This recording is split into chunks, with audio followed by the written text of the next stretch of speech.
Comment choisir les bons tarifs? Exercice toujours compliqué, périlleux pour les entrepreneurs. Et aujourd'hui, j'aimerais te présenter une méthode concrète que tu peux utiliser pour définir tes tarifs sans même regarder ce qui se pratique par la concurrence. Alors viens avec moi et voyons ce qu'on peut faire avec ce vaste sujet.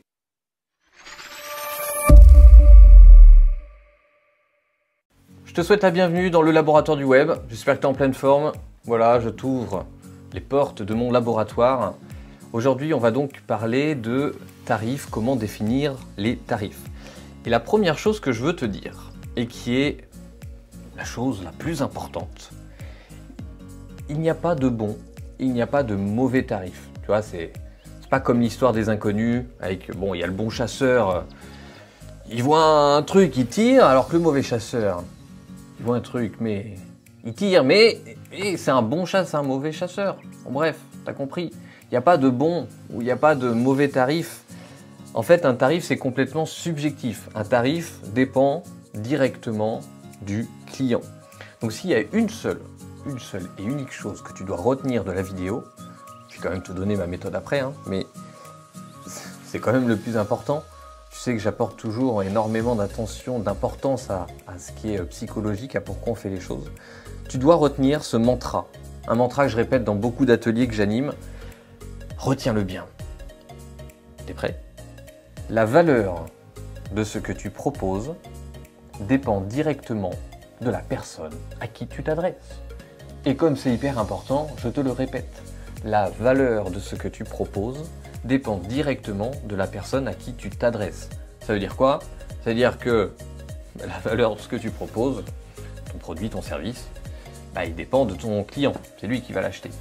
Et donc du coup, c'est le truc que j'aimerais te rajouter, c'est que ton tarif, il ne dépend pas de toi. Il dépend de ton client.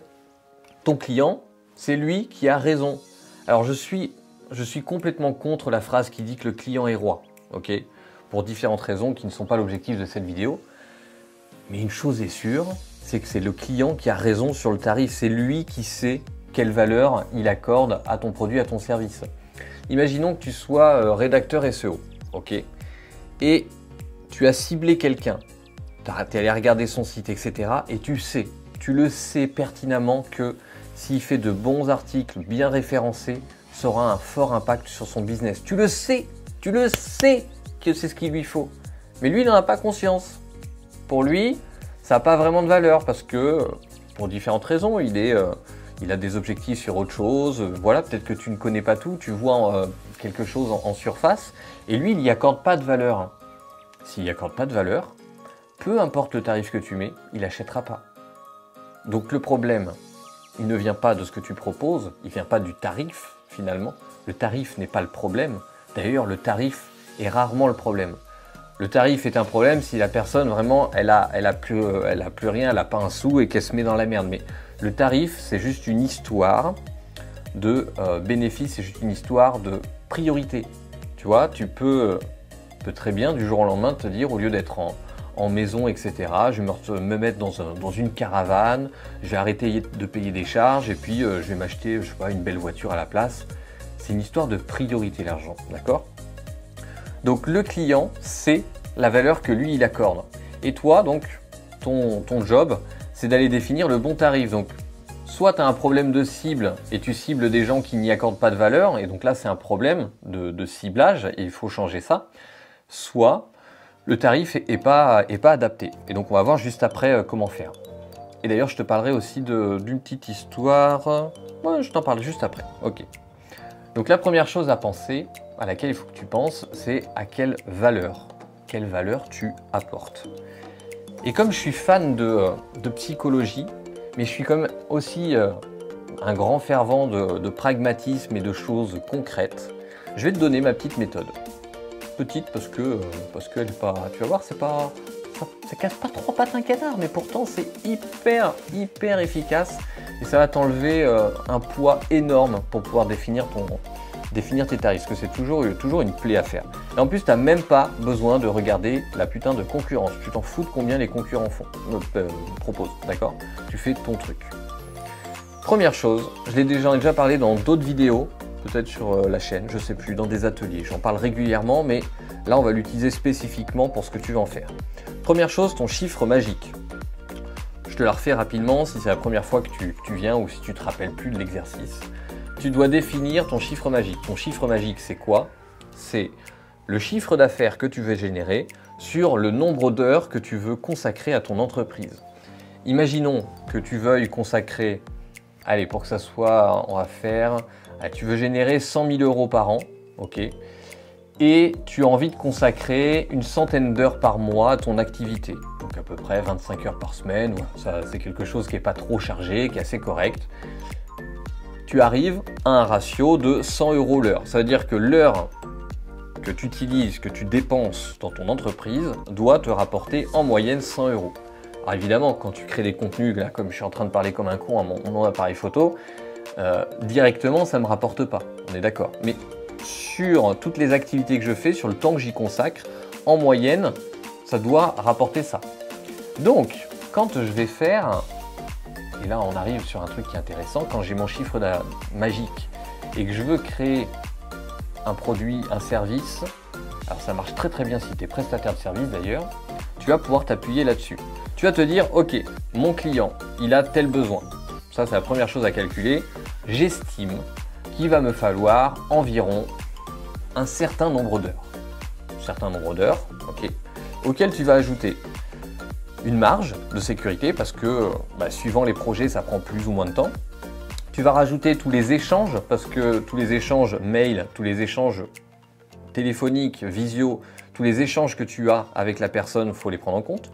Tu vas prendre en compte la partie, le temps que tu mets à prospecter. Imaginons que tu es prestataire de service, tu as besoin de 5 clients en moyenne par mois et tu consacres, je sais pas moi, 1 heure par jour de prospection. Allez, sur 5 jours par semaine, comme ça c'est facile avec mes 5 personnes, tu peux te dire qu'il y a 5 clients dans le mois, 1 heure, voilà, donc du coup, x 4 par la semaine, enfin je t'épargne le calcul, mais tu peux peut-être rajouter 4 heures de prospection pour avoir un client. Bref, tu vois l'idée. L'idée, c'est en fait d'estimer le temps que tu consacres au projet, non pas que à sa réalisation, mais sur tout ce qui va avec. Tout va avoir de l'impact. Un peu comme un, je sais pas si tu es photographe, vidéaste, tu peux tout à fait mettre dans tes devis, tu peux tout à fait mettre dans tes prestations l'amortissement de ton matériel. Tu achètes un appareil photo à 5 000 euros, tu sais qu'il va te faire 5 ans, à chaque prestation que tu fais, tu vas amortir un certain tarif, ce qui te permet, toi, en fait, de te faire une sorte de cagnotte pour t'acheter du matériel neuf régulièrement et d'avoir un truc toujours au top. Voilà, l'idée, en fait, à partir de ce chiffre magique, c'est de définir le volume dont tu vas avoir besoin, ta charge de travail. À partir de là, tu as un tarif minimum en dessous duquel tu ne peux pas descendre. Pourquoi? Parce que si tu descends, tu vas à l'encontre du chiffre magique que tu as défini avant. Si tu as défini en ton âme et conscience que tu voulais atteindre tel objectif, donc de temps passé et de chiffres, donc ça se réfléchit évidemment, c'est pas l'objet de cette vidéo de faire un cours là-dessus, mais c'est un truc qui prend un peu de temps à y réfléchir pour que ça corresponde bien. Mais si derrière, tu vas facturer des choses qui vont à l'encontre de ça et qui te baissent ton chiffre magique, à quoi ça sert? À quoi ça sert? Ça sert à rien. Mais on va arriver donc à la troisième chose que tu dois faire, qui est la plus importante, c'est qu'une fois que tu as ce chiffre donné, ce chiffre minimum donné, tu vas pouvoir avoir ce confort de si le client il arrive, il te dit ah bah oui, mais est-ce que tu pourrais pas me faire un prix parce que si, parce que ça, tu vas pouvoir rester droit dans tes bottes. Je me rappelle d'une cliente qui avait fait ça. Elle a proposé ses tarifs à deux personnes et il y en a une des deux qui lui a dit écoute, c'est un peu cher et tout ça. Elle, au lieu de se sentir mal et d'essayer de faire un effort, elle s'est dit écoute, je l'ai calculé de manière très juste, mon tarif, j'ai des charges, j'ai des machins, j'ai des choses, donc je peux pas faire mieux. C'est même pas une histoire de je veux pas t'aider, c'est je peux pas faire mieux. La personne, je crois 4 jours après, a signé. Alors ça se passe pas toujours comme ça et c'est pas très grave. L'essentiel, c'est que tu puisses attirer les gens qui sont prêts à reconnaître ta valeur. Alors je te casse une objection parce qu'elle peut te venir là, elle peut te tourner dans la tête depuis tout à l'heure. Tu pourrais me dire, ok, mais le client qui vient, il s'en bat les couilles de ton chiffre magique. Lui, il s'en fout de la vie que tu veux rêver. Et tu as raison. Et c'est à ça que sert la troisième chose sur laquelle tu dois travailler, c'est la valeur. Quelle est la valeur du travail que tu apportes? Et la valeur, eh bien, du coup, ça se travaille. Donc là, tu te retrouves dans deux possibilités. Soit le tarif que tu as défini est au-dessus de la valeur visée, en tout cas la valeur perçue par le client. Et dans ce cas-là, il y a une problématique. Et donc là, tu as deux solutions pour résoudre la problématique. Soit tu dis, désolé, je ne peux pas t'aider.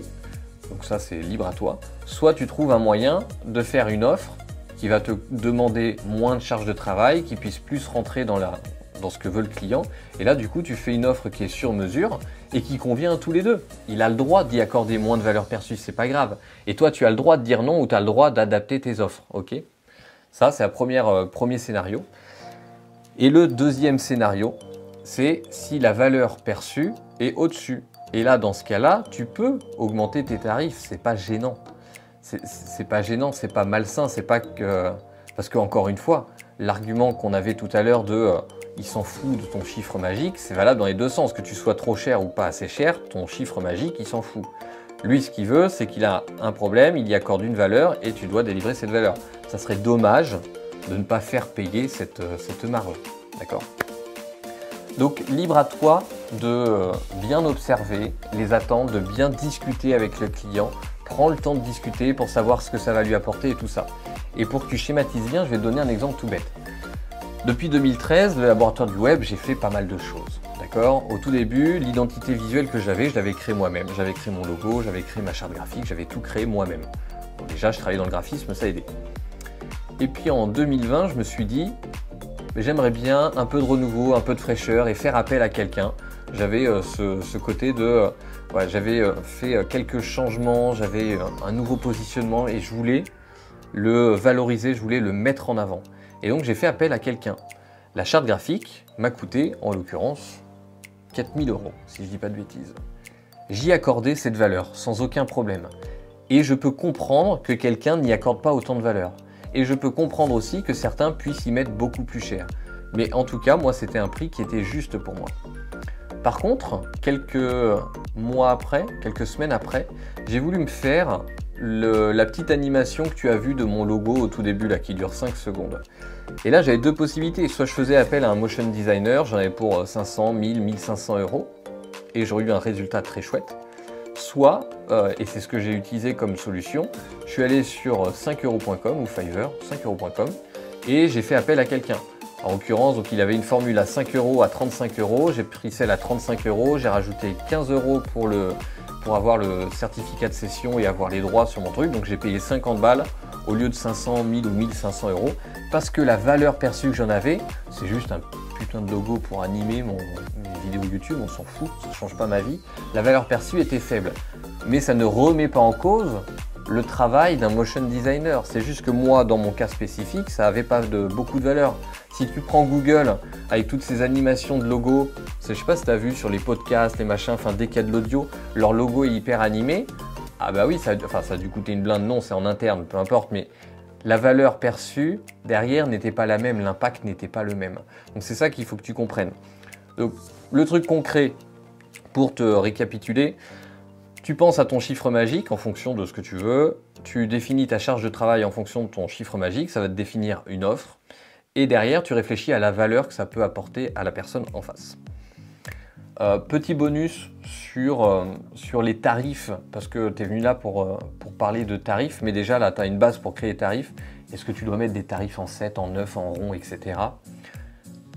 Je te la fais grosse, hein, n'y a pas de solution toute faite, mais grosso modo, si tu es dans des choses plutôt grand public, plutôt low cost, j'y mets des guillemets, tu peux utiliser les chiffres en 7 ou en 9 parce qu'effectivement, psychologiquement, ça a un impact. Par contre, si tu es dans du service plutôt haut de gamme, tu n'es pas obligé de terminer par 99 ou 999, ok. Voilà, tu peux mettre des chiffres ronds. Ou alors, tu peux faire ce qui est utilisé par des grandes marques aussi, ou dans les négociations entre entreprises, tu peux utiliser des chiffres qui paraissent très précis. Genre, je sais pas, il faut aller regarder, mais une Ferrari, c'est peut-être 114 250 € ou un truc dans le genre. Tu vois, on est sur un tarif, tu as l'impression que ça a été hyper calculé. Peut-être que c'est le cas. Donc voilà, suivant la la valeur que tu veux mettre en avant. Est-ce que c'est plutôt un truc grand public, low cost, ou c'est plutôt un truc... Tu peux jouer sur ces tarifs psychologiques. Qu'est-ce qu'il te reste à faire? Il te reste à aller continuer de regarder des vidéos sur le laboratoire du web. Je fais plein de vidéos, toutes les semaines, tu en as, tu peux aller en voir d'autres. N'hésite pas à aller faire un tour. Et quand tu sens que l'univers du laboratoire du web te plaît, écoute, tu peux mettre un petit pouce sur la vidéo, tu peux t'abonner, tu peux aller dans la description et aller plus loin dans l'univers du laboratoire du web, parce que pour moi, YouTube, c'est juste un jeu, c'est un truc plutôt grand public. Je vais un peu voir tester qui est-ce que j'attire sur cette plateforme et qui est-ce qui vient dans cet univers. Et si tu veux aller plus loin et aller pousser le vice un peu plus loin dans des trucs plus spécifiques, n'hésite pas à aller voir en description pour voir ça. Et sur ce, je te dis dans une prochaine vidéo, tout de suite, hein. Ciao!